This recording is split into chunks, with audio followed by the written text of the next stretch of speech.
할렐루야. 오늘도 말씀 앞에 나오신 모든 성도님들을 주님의 이름으로 축복합니다. 옆에 분과 함께 인사 나누겠습니다. 사랑합니다. 축복합니다.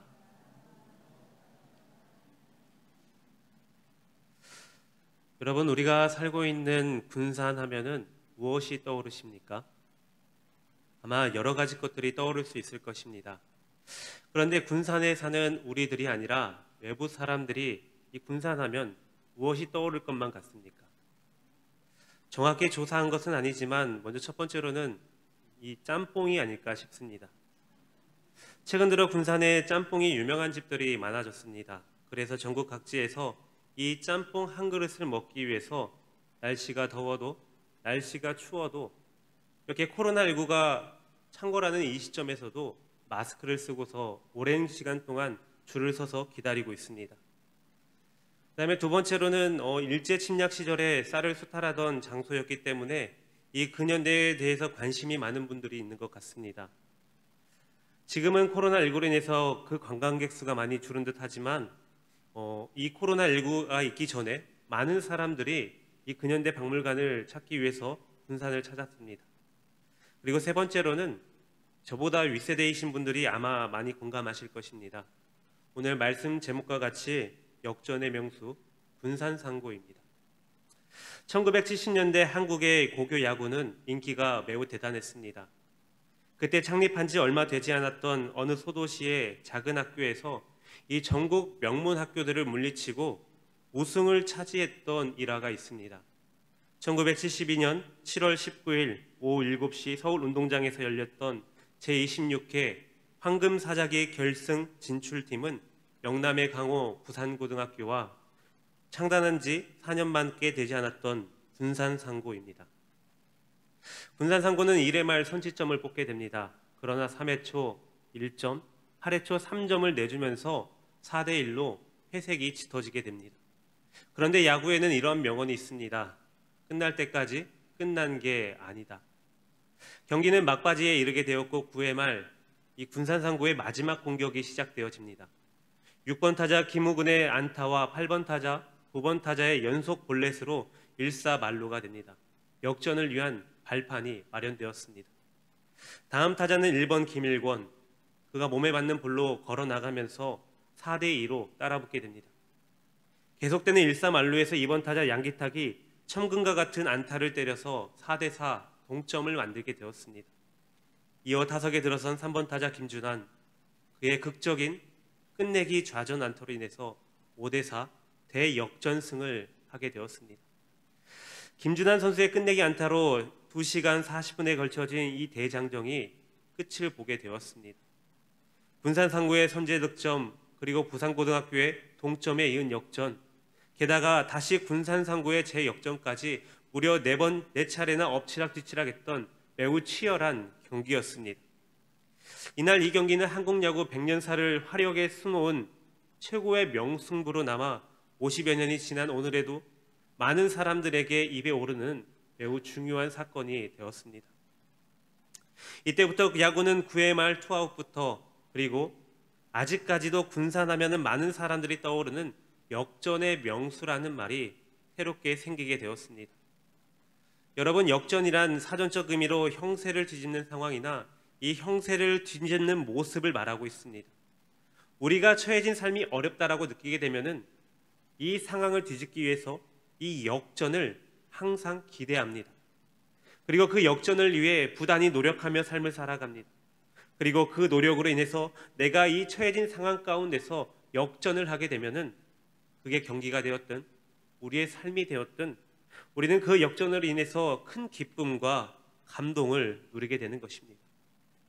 오늘 우리가 함께 나눠볼 말씀 가운데서 이 자신의 어려운 상황 가운데 인생 역전을 이루어낸 인물이 등장합니다. 바로 한나라는 여인입니다. 한나는 뼈대 있는 가문 출신으로 축복의 땅에서 부유하게 삶을 살았던 이 엘가나의 아내입니다.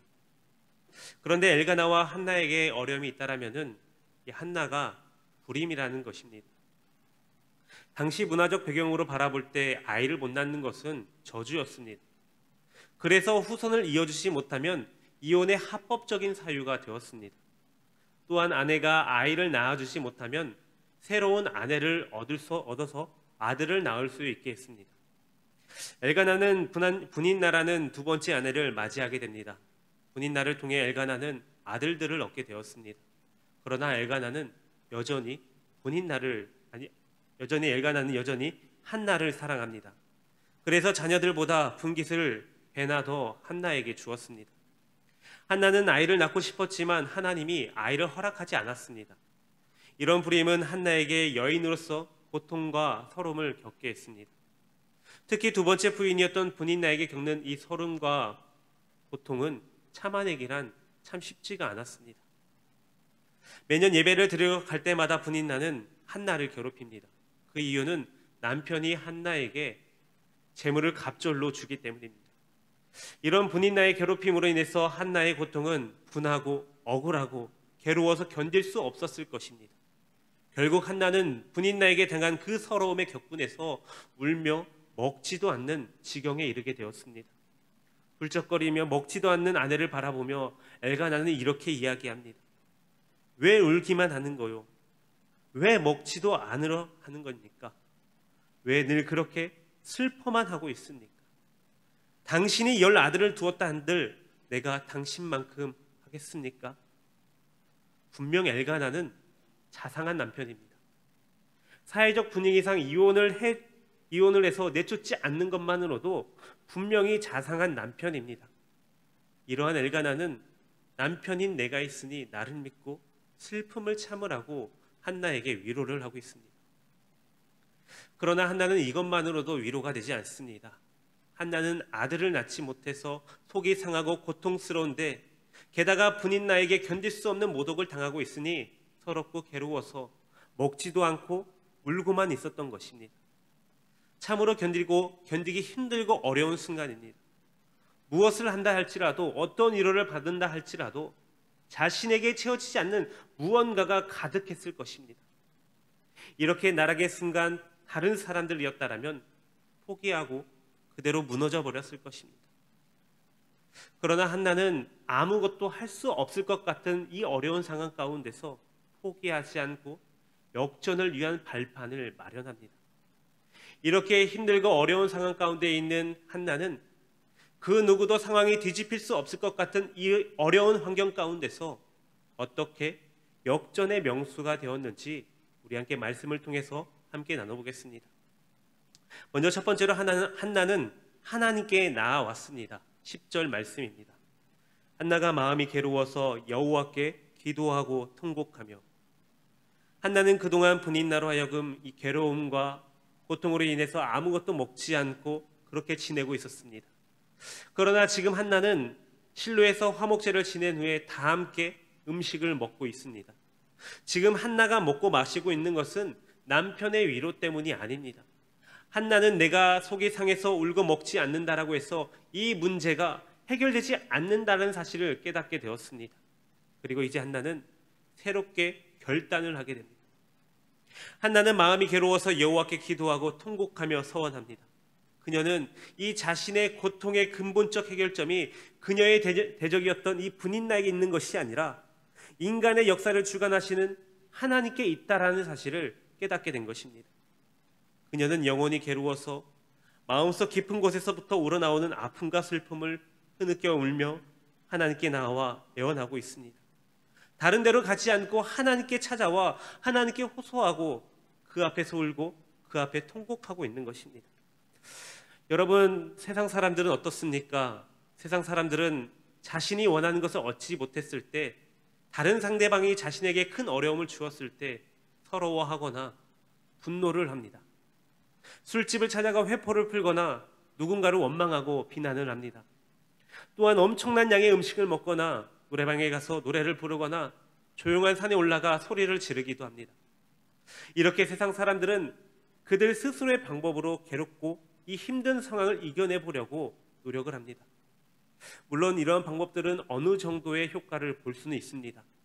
그러나 근본은 해결하지 못하는 방법입니다. 잠시 있게만 할 뿐 자신에게 처한 어려움을 없애지는 못하는 것입니다. 그러므로 우리는 하나님께 나아가야 됩니다.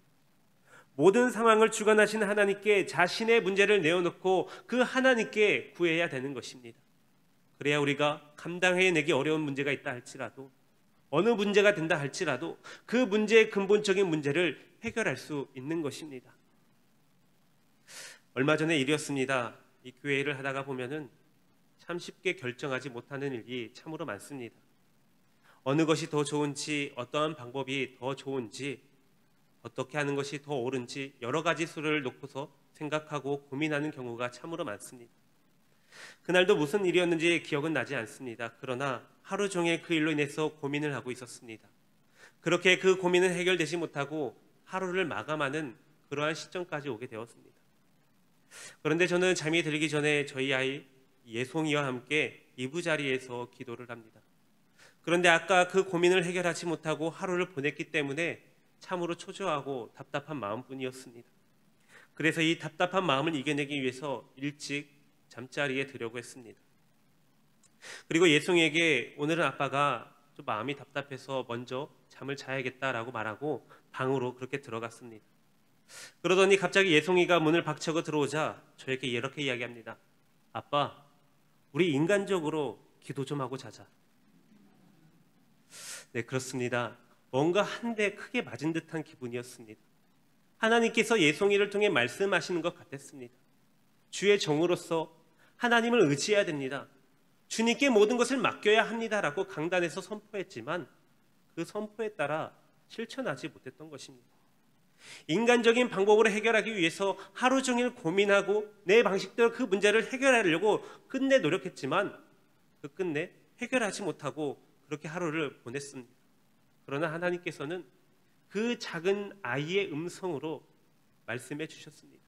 인간적으로 기도 좀 해라. 성도 여러분, 한나는 더 이상 격분한 채 시간을 보내고 있지 않습니다. 분노를 사귀지 못해 굶어봤자 해결의 길이 없다라는 사실을 알게 되었습니다. 한나는 먹고 마신 후에 하나님 앞에 나아옵니다. 한나의 고통과 억울함을 과연 누가 알아줄 수 있겠습니까? 사랑하는 남편, 신뢰하는 제사장, 믿음이 가는 친구도 한나의 마음을 다 알아주지 못합니다. 오직 여호와 하나님 한 분만이 그녀의 마음을 알고 계십니다. 주님만이 우리의 위로이시요 피할 바이시요 요새가 되어주십니다. 주님만이 우리의 필요를 채워주시고 기도에 응답하시며 우리의 문제를 해결해 주시는 은혜가 풍성하신 분이십니다. 그러므로 우리가 답답한 일을 당했을 때 하나님께 토로하는 것은 결코 부끄럽거나 창피한 일이 아닙니다. 오히려 하나님은 우리의 그 고백을 듣기를 원하고 계십니다.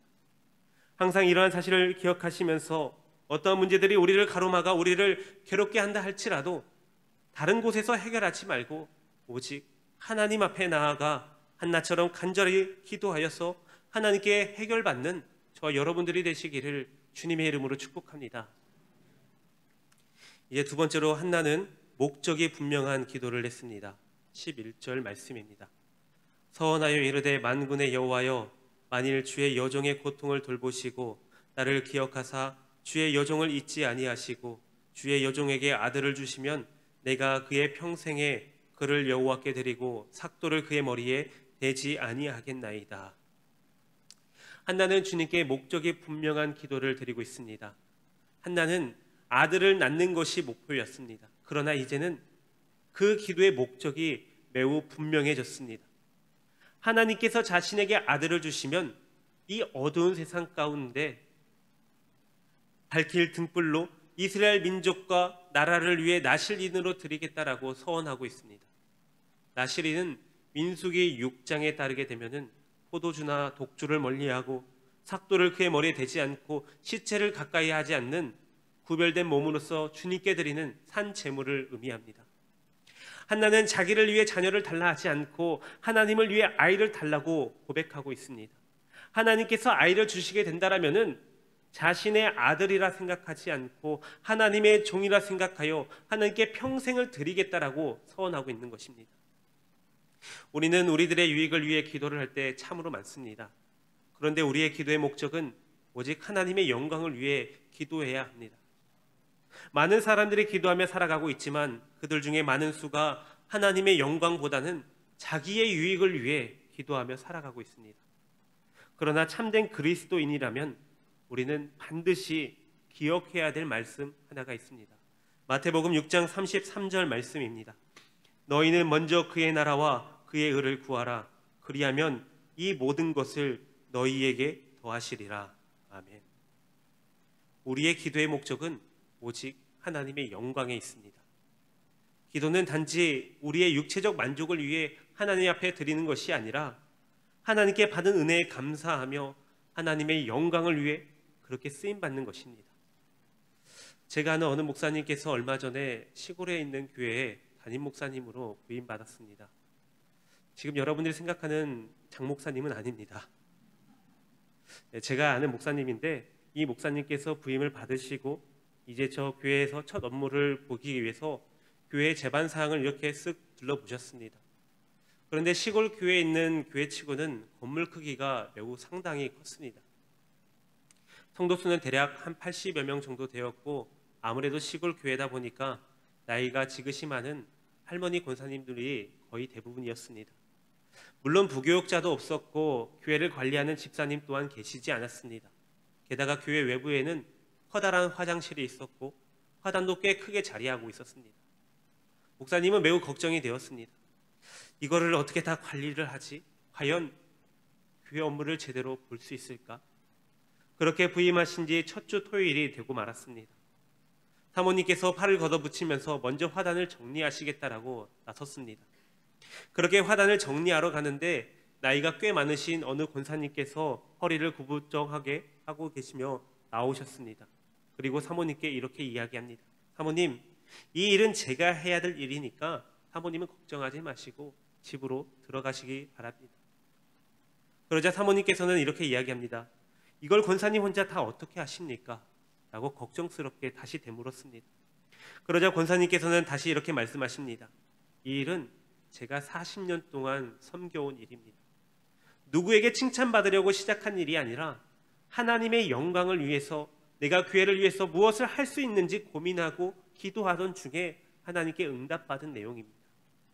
제가 힘닿는 데까지 하나님의 영광을 위해서 그리고 교회를 위해서 이 자리를 주말마다 지키기로 하나님께 약속한 일이니까 저를 믿고 맡겨주시는 게 저를 도와주는 일입니다. 성도 여러분, 기도는 거룩한 것입니다. 하나님과 만남의 시간이며 하나님과 대화하는 것이 바로 기도입니다. 그렇게 더 그 귀한 시간 가운데 하나님의 영광을 위해 사용되어져야 하는 것입니다. 사도 바울은 말하기를 너희는 먹든지 마시든지 무엇을 하든지 다 하나님의 영광을 위하여 하라 라고 말합니다. 먹고 마시는 것조차도 하나님의 영광을 위해 사용할 것인데 하물며 하나님과 대화하는 그 기도가 하나님의 영광이 아닌 다른 것들이 개입되어서야 과연 합당한 것이겠습니까? 물론 우리의 문제를 하나님께 기도해야 되는 것은 맞습니다. 그러나 우리의 문제만을 해결하기 위한 기도가 아니라 먼저 하나님께 영광을 위한 그러한 기도가 되어야 되는 것입니다. 하나님께 영광을 위한 기도를 할 때 하나님께서는 우리의 모든 필요를 아시고 때에 따라서 풍성한 은혜로 갚아주실 것입니다. 그렇게 우리는 하나님의 영광이라는 분명한 목적을 가지고 하나님께 기도하며 그 기도를 통해 살아계신 하나님의 크신 은총을 누리며 살아가는 저와 여러분들이 되시기를 주님의 이름으로 축복합니다. 이제 마지막 세 번째로는 한나는 기도를 실천하던 자였습니다. 오늘 본문 이후 말씀 중에 28절 말씀을 보겠습니다. 그러므로 나도 그를 여호와께 드리고 그의 평생을 여호와께 드리나이다 하고 그가 거기서 여호와께 경배하니라. 한나는 말과 행동이 일치하던 사람이었습니다. 아이가 생기면 그를 하나님께 드리겠다라고 서원한 그대로 아이가 생기자 약속한 대로 그 아이를 하나님께 드립니다. 아이를 갖는 것도 힘들었고 많은 시간 동안 고대하며 낳았던 그 아들을 바라볼 때 한나는 서원을 취소하고 그 아이를 자신의 품속에서 기르고 싶은 강한 유혹도 있었을 것입니다. 또 젖을때기 3년 동안 그 아들에게 얼마나 많은 정이 들었겠습니까? 한나가 참으로 많은 괴로움과 이 슬픔 가운데 겨우 얻어낸 아들입니다. 물론 사무엘은 하나님께 기도로 얻은 아들입니다. 한나는 아들을 낳으면 하나님께 바치겠다라고 약속한 것은 분명한 사실입니다. 그러나 정말 어렵게 얻은 이 아들을 하나님께 바치겠다라는 것은 말처럼 쉬운 일이 아닙니다. 그러나 한나는 하나님과의 약속을 매우 귀하게 여겼습니다. 그래서 젖을 떼자 한나는 망설임 없이 자신의 아들 사무엘을 하나님의 성소로 데려가 서원한 대로 여호와 하나님께 바치게 되었습니다. 우리는 사정이 급한 때는 다급하게 굴다가 일이 끝나게 되면은 그 마음이 변하는 경우가 참으로 많습니다. 특히 우리의 신앙의 모습에서 이러한 일들을 찾아보기가 참 쉽습니다. 급할 때는 하나님께 간절히 매달리다가도 일이 성취가 되면은 언제 그랬냐는 듯 하나님을 잊어버리곤 합니다. 급할 때래야 이 지푸라기라도 잡고 싶은 심정으로 하나님께 그렇게 약속을 했지만 그 약속을 지키기가 참으로 쉽지 않습니다. 그러나 한나는 하나님과의 약속을 성실하게 지켜냅니다. 비록 세상 가운데서 그 무엇과도 바꿀 수 없는 매우 소중한 자식이지만 하나님과의 한 약속을 기억하고 그 약속을 실천하고자 하나님께 아들 사무엘을 바치게 된 것입니다. 어느 난파된 배에서 가까스로 탈출한 두 명의 친구가 구명보트를 타고 표류 중에 있었습니다. 아무리 사방을 둘러보아도 육지가 보이지 않았고 다른 배도 보이지 않습니다. 자신을 구원해줄 방법이 전혀 떠오르지 않았습니다. 그러던 중 그중 한 사람이 기도를 하기 시작합니다. 하나님, 만일 무사히 집에 돌아갈 수 있게만 해주신다라면 저의 전 재산 절반을 자선 사업에 기증하겠습니다. 그러나 아무리 노를 저어봐도 구원의 손길은 나타나지 않습니다. 그 사이에 밤이 되었고 조금 전에 그 남자가 다시 기도를 하기 시작합니다.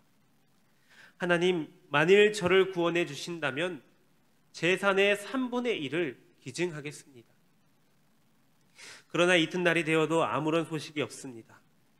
절망에 빠진 그들은 다시 기도를 하기 시작합니다. 하나님, 제발 부탁입니다. 만일 여기서 무사히 살아갈 수만 있다면 저의 전 재산을. 바로 그때였습니다. 말을 마치기도 전에 옆에 있던 친구가 소리를 칩니다. 이보시게나 그만두시게, 당장 그 거래를 중단하시게나. 저기 뭐가 보이는 것 같네요. 유태인에 관한 유머집에 나오는 이야기입니다. 인간은 대부분 역경에 처하게 되면은 하나님께 매달리면서 하나님, 만일 무엇을 저에게 허락해 주신다면 제가 이러한 것들을 하겠습니다라고 서원을 합니다. 급할 때 하나님께 나아가 간절한 마음으로 부탁은 드리지만 역경이 일단 사라지게 되면은 모든 것이 아깝게 여겨지게 되는 것입니다. 그래서 마치 개구리가 내가 언제 올챙이였냐는 듯 나몰라라 하는 것입니다. 성도 여러분, 혹시 우리의 기도가 이러한 모습은 있지 않습니까? 우리의 간절한 부르짖음 속에 이러한 모습은 있지 않습니까? 많은 사람들이 이러한 모습을 지니고 있을 것입니다. 그런데 오늘 본문 말씀 속에서 한나는 하나님께 했던 그 약속을 기억했습니다. 그리고 그 약속을 지키기 위해서 자신의 소중한 아들 이 사무엘을 하나님께 약속으로 바칩니다. 그 결과 어떻게 되었습니까?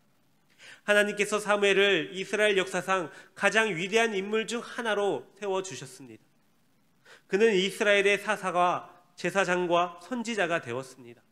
왕정 시대가 시작하기 전 이스라엘에서 정치적으로 종교적으로 최고의 지도자가 되었습니다. 이렇게 하나님은 하나님과 약속을 지키는 자에게 우리가 생각하는 그 이상의 것으로 갚아주십니다. 자신의 이익을 위해 약속을 쉽게 저버리는 오늘날, 급할 때 하나님을 찾다가도 평안하면 잊어버리는 우리들의 모습을 바라보시면서 끝까지 하나님의 은혜를 기억하는 한나의 모습, 하나님과의 약속을 지키는 그 한나의 신앙을 기억하시기를 바랍니다. 한나의 이러한 귀한 모습을 본받아서 하나님과의 약속을 지켜 행함으로써 하나님께서 계획하신 그 누구도 알지 못하는 크고 놀라운 커다란 축복을 받는 저와 여러분들이 되시기를 주님의 이름으로 축복합니다. 사랑하는 성도 여러분, 한나가 임신하여서 어머니가 되고 한나에게서 아들 사무엘이 태어남으로써 한나는 역전을 이루어냅니다. 그뿐만이 아니라 나중에 사무엘은 장성하여서 하나님께 쓰임받는 위대한 선지자가 됩니다. 그리고 이스라엘의 초대 왕 사울과 이스라엘 역사상 가장 위대한 왕이라고 칭송받았던 이 다윗에게 기름 부은 선지자가 됩니다. 이러한 일들을 바라볼 때 한나의 기도는 평범한 인생의 역전이 아니라 하나님의 영광을 나타내는 대역전이었습니다. 한나는 불행한 자신의 삶을 하나님께 나아가 자신의 마음을 드리는 그 기도를 통해 역전의 명수가 된 것입니다. 우리에게 아직 해결되지 않는 문제들이 있습니까? 그렇다면 주님께 나아가시기를 바랍니다. 주님께 나의 모든 문제를 아뢰시기를 바랍니다. 그리고 그 문제를 통해 하나님께서 나에게 무엇을 말씀하시는지를 깨달아 그 일들을 통해 하나님의 영광을 위한 삶을 살아가는 여러분들이 되시기를 바랍니다. 그렇게 여러분들의 그 심정을 주님 앞에 쏟아내시면 주님은 우리의 기도를 들어주실 뿐만이 아니라 우리가 생각하지도 못한 크신 축복을 허락하여 주실 것입니다. 인생 역전은 바로 하나님 앞에 나아갈 때 시작되어집니다. 하나님께 나의 모든 문제를 아뢰 때 역사는 이루어지기 시작합니다. 남편의 위로와 사랑, 억만금의 돈, 그 무엇으로도 한나의 상한 마음을 치유할 수 없었습니다. 그런데 주님께 나아가 기도할 때, 하나님과 교류할 때 그녀의 얼굴에 슬픔이 사라지게 됩니다. 한나는 평안과 기쁨과 행복을 맛보게 되었습니다.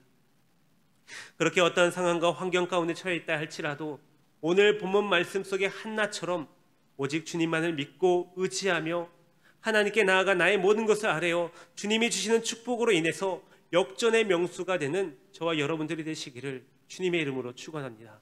기도하겠습니다. 하나님 감사합니다. 오늘도 주님 앞에 나와 예배하게 하여 주시고 또 이제 세상으로 나아가 하나님이 주신 새 힘 갖고 살아갈 수 있도록 인도하여 주시니 감사합니다. 언제나 주님이 주시는 은혜 안에서 승리하는 삶을 살아가는 저희들이 되게 하여 주옵소서. 은혜가 풍성하신 하나님, 이 세상을 살아가다 보면은 자신의 뜻대로 삶이 되지 않을 때가 참으로 많습니다. 그러다 보면 세상 사람들은 분을 내기도 하고 다른 이들을 시기하기도 하고 자신의 삶을 원망하기도 합니다. 그러나 주님을 믿고 따르는 우리 성도들은 이러한 세상의 방법이 아니라 모든 우주 만물을 주관하시고 이끄시는 하나님께 나아가는 자들이 되게 하여 주옵소서. 주님 앞에 나아가 나의 모든 것을 주님께 아뢰고 주님의 뜻을 구하며 하나님의 영광을 위한 삶을 살아갈 수 있도록 인도하여 주옵소서. 세상이 불공평해 보여도 내 삶이 다른 이들보다 불안해 보인다 할지라도 우리가 이러한 것들에 현혹되지 않는 것은 공평하신 하나님께서 나와 함께 하여 주시고 우리를 가장 좋은 길로 인도하여 주실 줄 믿습니다. 그러므로 우리의 공의로우신 그 하나님, 능력의 하나님을 믿고 의지하면서 주님께 우리의 모든 것을 내어 맡기는 그러한 자들이 되게 하여 주옵소서. 우리가 주님의 영광을 바라보며 나아갈 때 하나님께서 우리의 모든 필요를 아시사 채워주실 줄 믿습니다. 세상의 것에 현혹되어 세상 만족을 두는 자들이 아니라 오직 하나님이 주시는 은혜 안에서 참된 평안과 만족감을 얻는 저희들이 되게 하여 주옵소서. 그렇게 우리의 모든 기도를 들으시고 응답하여 주시사 우리를 눈동자같이 보호하시고 가장 좋은 방법으로 가장 좋은 곳으로 인도하여 주시는 우리 주 예수 그리스도의 이름으로 기도하옵나이다. 아멘.